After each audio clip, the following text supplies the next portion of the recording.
Well, welcome to One Idjit's Thoughts on Gravity Falls. It's day 11 of the dog days of podcasting. I just saw opening night of my daughter Iris's play, The Addams Family Musical, at the Duluth Playhouse.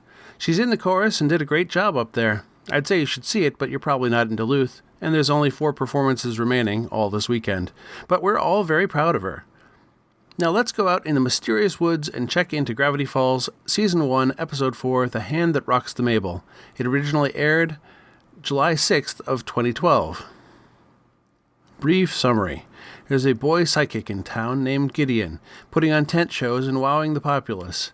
Mabel accepts an invitation to his dressing room and reluctantly agrees to a single date.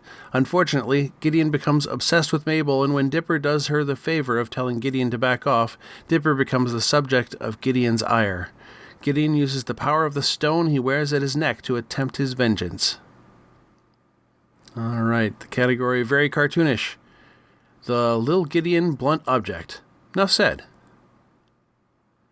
And my favorite line? Why, Stanford Pines, what a delight. Out of the way, bud. I'm looking for Gideon. Well, I haven't seen the boy around, but since you're here, you simply must come in for coffee. But I came... It's imported, all the way from Colombia. Wow. I went to jail there once.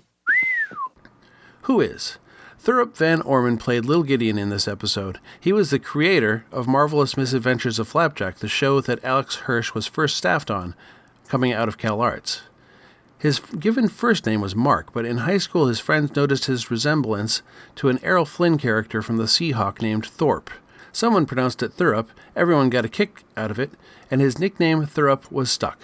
Since Flapjack, he's done work on a few other shows, earning story-by credit on 16 episodes of Adventure Time, and voice work for Gravity Falls, Sanjay and Craig, and Adventure Time, among many others. What worked? It was a good cartoon version of an obsessive love storyline, and there was some sense of genuine peril, not to mention an ending that leaves little doubt that this is not over. What didn't?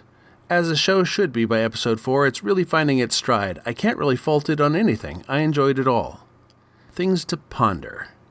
Indeed, the 3 on the hand on Dipper's book is an apparent volume number, as Gideon has number 2. While Dipper's book seems mostly to concentrate on creatures, perhaps Gideon's is about mystical objects? His amulet is shown inside.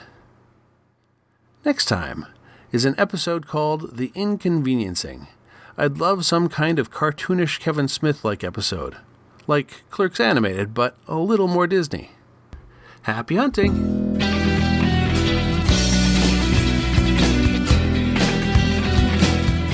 You have been listening to the One Idjit's Thoughts on podcast, produced by Paul Mackey in association with QuadrupleZ.com. Theme music is Too Good by Jack Mangan and is used by permission from him. If you would like to hear other podcasts by me, you might try the Ghostlight podcast, a completed introcast about the TV series Slings and Arrows. Or Idjitcast, an introcast for the TV series Supernatural. Both can be found on fine podcasting listening software everywhere or at QuadrupleZ.com.